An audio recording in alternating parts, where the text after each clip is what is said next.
መናፍቃን ምላሽ ሁሉ ብዙ እናጠና ነበር። እድሜ በላይ እንዳደኩ ይሰማኝ ነበር። መጽሐፍ እንዲጀመር በኤ4 ሳይዝ በእጄ ወደ 70 ገጽ የሚሆን ደርሶ ነበር። ማን ወዳቸው ግን ወዳጆቻችን በጣም ከባድ ነገር ነው። ሰይጣን አንዳንድ ጊዜ ገፍቶ ገደል አፋፍ ላይ ያደርሰንና ልክ ገፈተርኩት ሲል ከዛ ለምለም መስክ ላይ ራሳችንን ሲያገኘው በጣም ተናዶ ይሄ እንደሚል ሰው እና ለዛች ሴት እንደዛ ነው።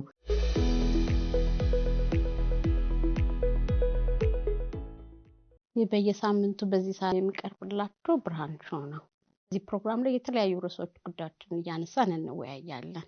የዛሬው እንግዳችን ደግሞ ራሱን በማስተዋወቅ ጀምራል። ፓስተር እንኳን ደህና መጣ። በመጀመሪያ እንኳን ደህና ቆያችሁ። እስቲ ማንነትን ፓስተር ማን ነው የሚለውን በማስተዋወቅ ጀምርልናለህ። መርአዊ ንጉሴ ነው የምባለው።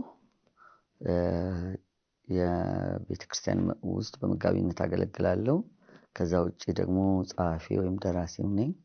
የተወሰኑ መጽሐፎችን ጽፌያለሁኝ። ከዛ ባለፈ ደግሞ የሰዎችን መጽሐፍ አርትዖት በመስራት ወይም በኤዲቲንግ አገልግሎት አገለግላለሁ። በተለያየ ቦታ ደግሞ እየዞርኩ ሰብካለሁ፣ አስተምራለሁ የእግዚአብሔርን ቃል። ፓስተር በጣም ደስ ይላል። እግዚአብሔር ይመስገን። እድገት ምን ይመስላል? ከየት ነው የመጣኸው? ትንሽ ያው ተመልካቾቻችን እንዲያውቁ። የተወለድኩት ባሌ ጎባ የሚባል ቦታ ላይ ነው፣ ግን ብዙ አላውቀውም። እንዳጋጣሚ ደግሞ ከዛ በኋላ ብዙ ሀገር ስዞር ተመልሼ ያልሄድኩበት ከተማ ቢኖር ጎባ ነው። በ7 ዓመቴ ይመስለኛል ከዛ የወጣሁት። ከዛ በኋላ ግን አብዛኛውን የወጣትነት እድሜን ያሳለፍኩት አዋሳ ነው፣ ሃይስኩል እስክጨርስ ድረስ ያለውን እድሜን። ከዛ በኋላ ደግሞ ወደ ጌታ የመጣሁትና ደግሞ የኖርኩት አብዛኛውን እድሜን ደግሞ አዲስ አበባ ነው። ይሄን ነው የሚመስለው።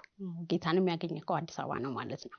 አዎ፣ አዲስ አበባ እንደመጣን አካባቢ ነው። ያው በቤተሰብ አካባቢ የተፈጠረ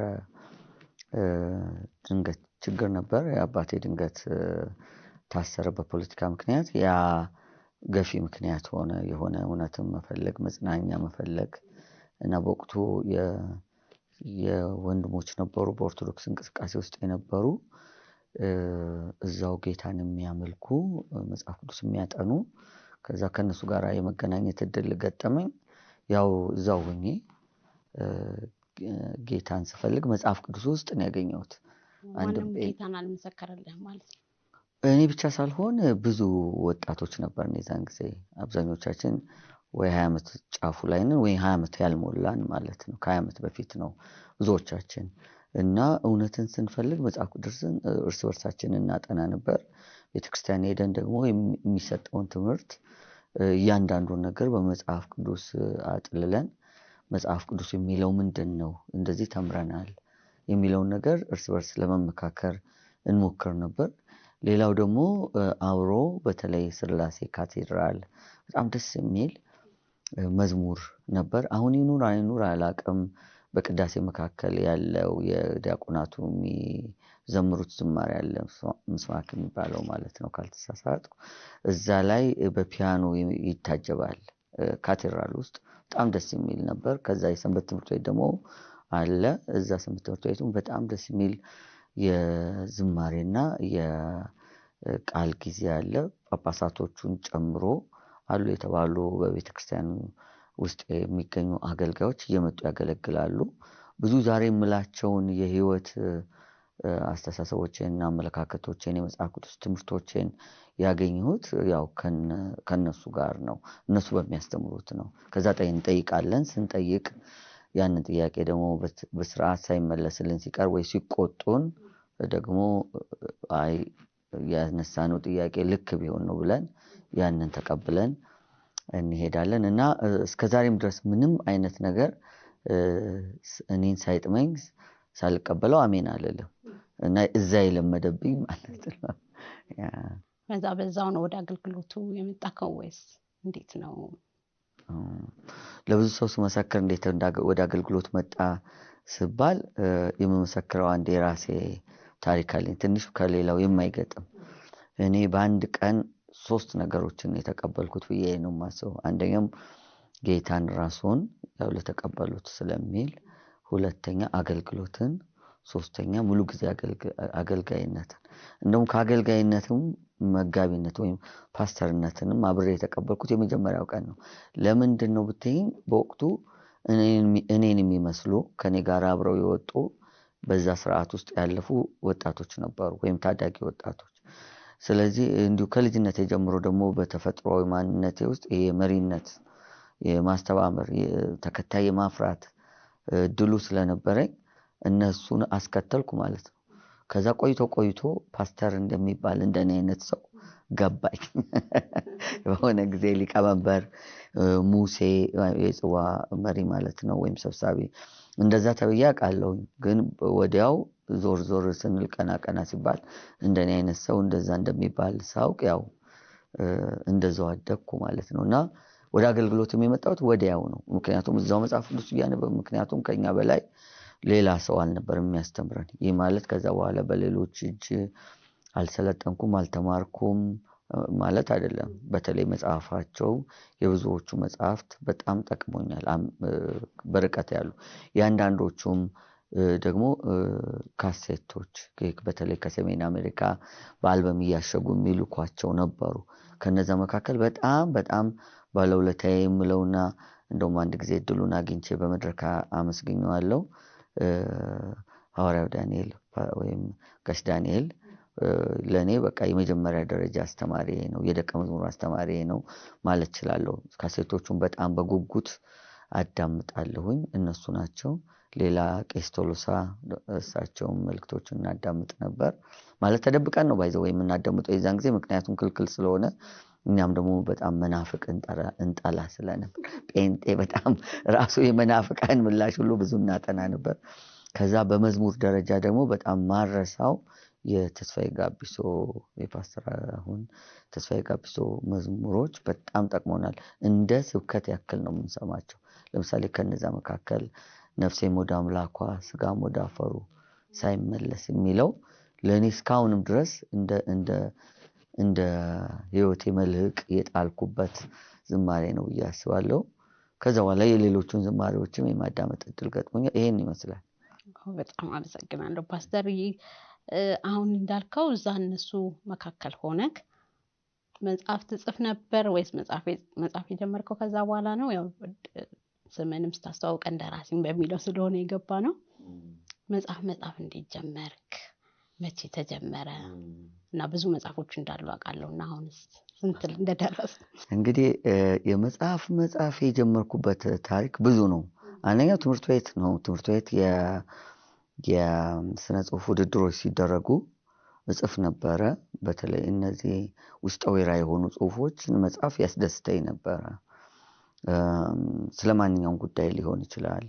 ከዛ በኋላ ደግሞ ያው በተለይ ወደ ወጣትነት አፍላ ወጣትነት ላይ በምደርስበት ጊዜ ብዙ መጽሐፍት አነብ ስለነበር፣ በተለይ ልቦለድ በጣም አነብ ስለነበር ከእድሜ በላይ እንዳደኩ ይሰማኝ ነበር። በኋላ ላይ ነው ያወቅኩት። 14-15 ዓመት ሆኜ እስከ 20 ምናምን ዓመት እንዳሉ ሰዎች አስብ ነበር። እና በዚያ ውስጥ ደግሞ ያው ስለምንደባበቀው ነው እንጂ ላይፍ ይኖራል፣ ፍቅር ይኖራል፣ ማየት ይኖራል። እና በመካከል ያው አንዳንዴ ለራሴ የምጽፋቸው አይናፋር ስለነበርኩ አሁን ብዙ ሰው አያምንም፣ እኔ በጣም ፈሪ አይናፋር ነበርኩኝና የሆነ ስሜት ከተሰማኝ የፍቅር ስሜት ያንን እጽፋለሁ። የማይላኩ ብዙ ደብዳቤዎች ነበሩኝ የላኳቸው እና እጽፋለሁኝ። እነዛን ደብዳቤዎች ለራሴ አስቀምጣለሁ፣ እጽፋለሁ። እዛ ላይ በጣም ራሴን አሳደግኩት። ወደ 17 ዓመት ሲሆነኝ በ19 ዓመቴ አንድ መጽሐፍ አለብኝ ብዬ ወስኜ መጽሐፍ ጀመርኩኝ። ዓላማዬ ምንድነው? 19 ዓመት ሲሞላኝ አንድ መጽሐፍ አሳትሜ ለህትመት አበቃለሁ የሚል እና ወደ በኤ4 ሳይዝ በእጄ ወደ 70 ገጽ የሚሆን ደርሶ ነበረ እየጻፍኩኝ። የዛን ጊዜ እኔ ከሐዋሳ ውጪ ዝዋይና አዲስ አበባን፣ ጎባን አውቃለሁኝ፣ ሻሸመኔን አውቃለሁ እንደ ዋና ከተሞች። ግን በምናቤ እንዲሁ ሳነብ የሰማኋቸው ያወቅኳቸው ነገሮች ጨምሬ ሐረርን፣ ባህር ዳርን እንደዚህ ከተሞች እነሱ ሁሉ በቃ ያንን እንትኑን ቦታውን እነሱ ላይ ሁሉ የተፈጠረ ታሪክ አድርጌ ጽፌ ከዛ አዲስ አበባም ከመጣሁ በኋላ ቀጥዬው ነበረ። ልክ ጌታን ሳገኝ ወይም ጌታን ማገልገል ሲጀምር ሙሉ ለሙሉ ተውኩት። ያንን ኢቭን ማንበብም ተውኩኝ ለአመታት። ፊክሽን ይሄ ሌሎች መጽሐፎች ከመጽሐፍ ቅዱስና ተያያዥነት ካላቸው መጽሐፍት ውጪ ማንበብ ሁሉ ኃጢአት እንደሆነ አስቤ ተውኩት። በኋላ ላይ ግን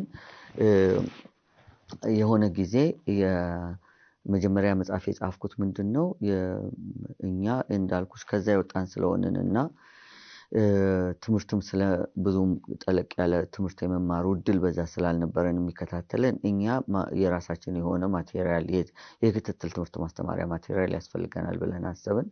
ስለዚህ አንድ ቦታ የሆነ ስልጠና ወስደን ስንወጣ የራሳችንን ማዘጋጀት እንዳለብን ወሰንኩ። የመጀመሪያ መጽሐፌም የምስራች የምትል የክትትል ትምህርት ማስተማሪያ መጽሐፍ ሆና እሷ ወደ ህትመት ብርሃን መጣች።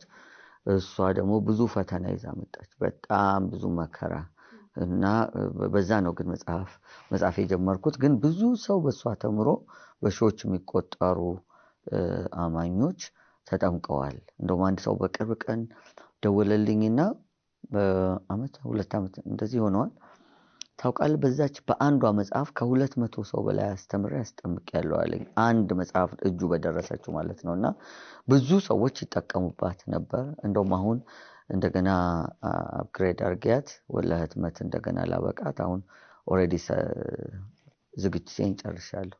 እንደዛ ነው መጽሐፍ የጀመርኩት። ከዛ በኋላ የተራራው ትምህርቶች ላይ መጽሐፍ ጀመርኩኝ ከቱምቢ በፊት ማለት ነው። ከዛ እንዲህ ያልኩኝ ነው መጽሐፍ የጀመርኩት።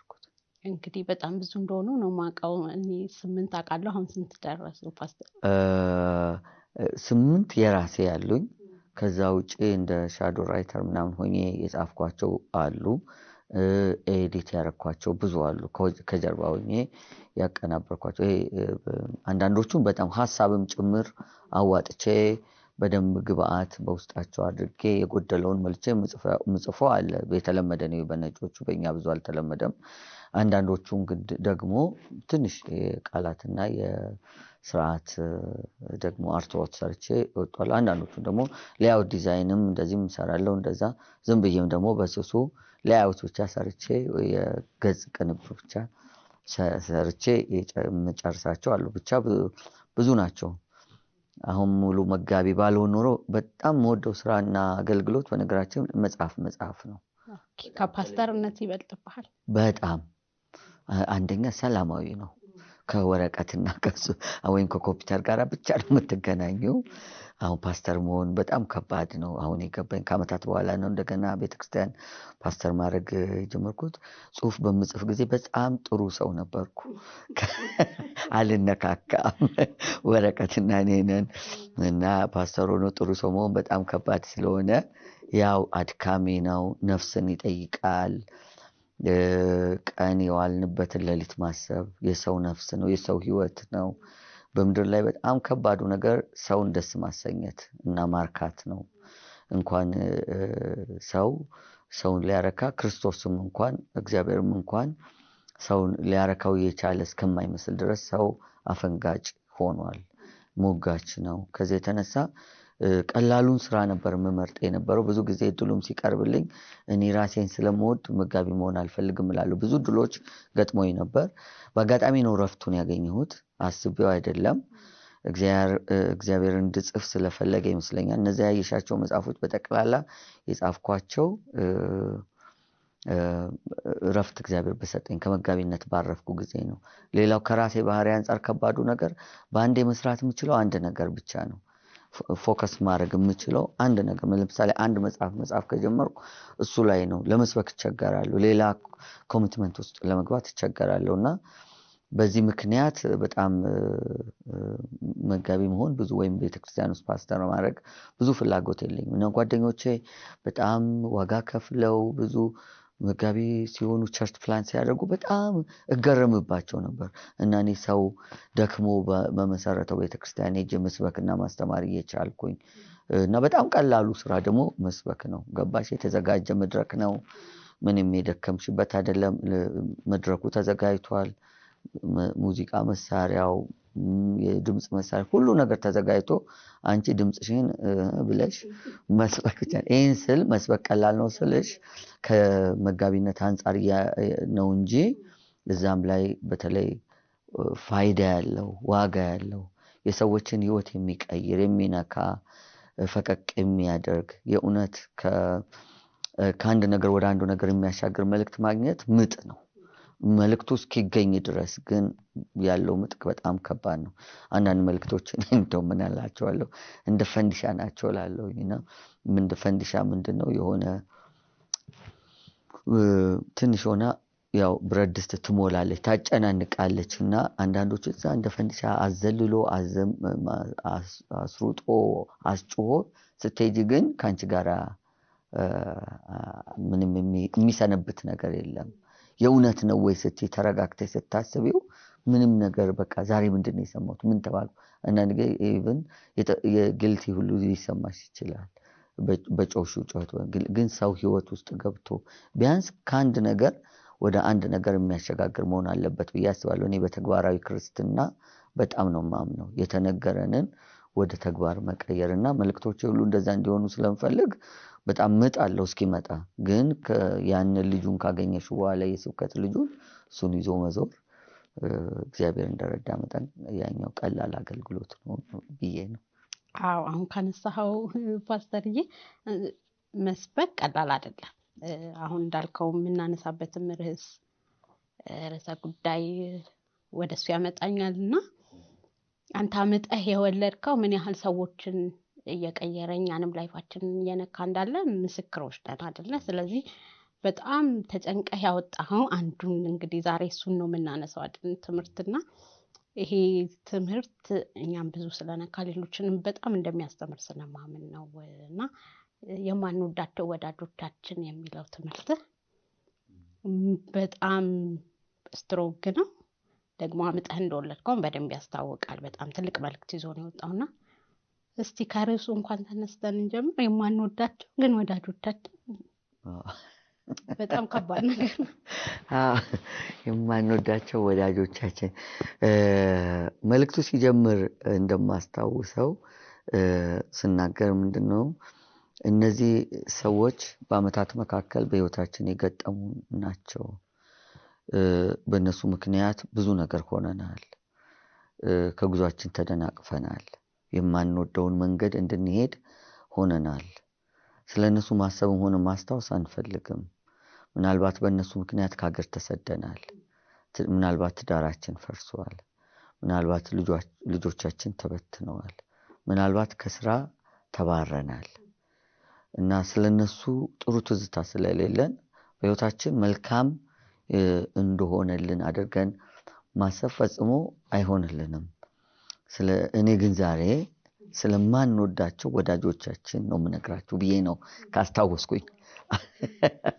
እና እውነት ነው እነዚህ ወዳጆች ለምንድን ነው አንድ ቀን ነው ያስተዋልኩት። የምነሳው በዮሐንስ ወንጌል ምዕራፍ 8 ላይ ባለችው ያቺ ዘማዊት ሴት ነው። ያው ስም የላትም፣ ማንነቷ አይታወቅም። ማለዳ ላይ የሆኑ ሰዎች እያጋፉ ወሰዷት። ታሳዝነኛለች ሳስባት። እንዴት አንገቷን አቀርቅራ አመድ አቧራ ጠግባ ምናልባትም ቆሳስላ ፊቷ በሐዘን ጠይሞ ሀፍረት ከጀርባ ያለውን ታሪክ ማንም አያውቅም። እኔ አንደኛው መጽሐፌ ሴልሆም ይሰኛልና በሴተኛ ዳሪዎች፣ በወጣት ጥፋተኞች፣ በጎዳና ዳሪዎች እና በጉልበት ብዝበዛ በሚደረግባቸው ዙሪያ በሚሰራ ዊንሶልስ ፎር ጋድ ኢቫንጀሊካል ሚኒስትሪስ በሚባል ታሪክ ላይ ነው የሰራሁት። እና እዛ ላይ ከሴተኛ ዳሪዎች ጋር የመገናኘት እድል ገጥሞኛል። ምናልባትም ያየሁት ነገር ሴቲቱን በጣም እንድረዳት አድርጎኛል። እቺ ሴት ልክ ከነዛ አንዱ ትመስለኛለች።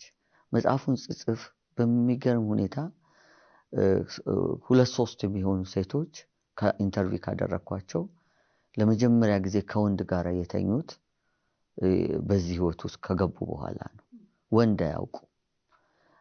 አንዳንዶቹ ከሌሎች ደግሞ ያገኙዋቸው እነሱ በማያስቡት መንገድ ተደፍረው በሚያምኑት ሰው ለምሳሌ ቦይፍሬንድ ብለው በያዙት ሰው እሱ ብቻ ሳይሆን ሌሎች ጓደኞቹን ይዞ ጥቃት አድርሶባቸው ነው ወደዛ ህይወት የገቡት እና መራር ህይወት አለ ከጀርባ ብዙዎቹ ሲጸልይላቸው ካጋንንት ስራት ነፃ ሲወጡ አይቻለሁ እና እቺ ሴት ከጀርባ ያለው ታሪኳን ማንንም አያውቅም እና ለምን ያንን እንደምታረግ ምናልባት በልታ ለማደር ያንን ቀን ለማለፍ ያ ህይወት ግዴታዋ ይሆናል ግን ህጉ ደግሞ ያመነዘረች ነው የሚለው ህጉ ደግሞ ትንሽ አድሎ ይበዛበት ይመስላል ወንዱን ተጠያቂ ያደርግ ሴት መጣ ልክ ብቻዋን ማመንዘር ከሆነ አብሯት ያመነዘራል ብቻዋን ልታመነዝር አትችልም ያ ሰውዬ ግን የለም ምናልባትም ድንጋይ ከያዙት ሰዎች መካከል አንዱ ነው እና ያ ጠዋት ማለዳ ነው የሚለው ምን ያክል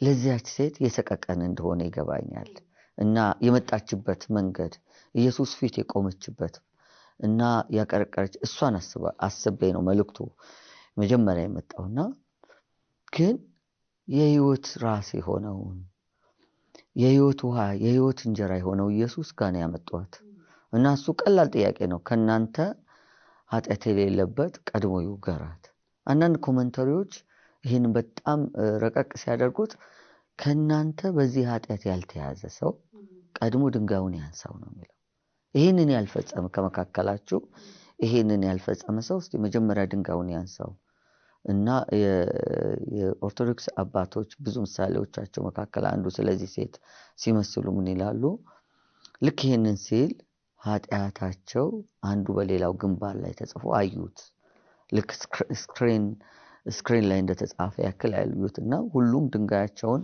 ጥለው ሄዱ እና እሱም ዞር ብሎ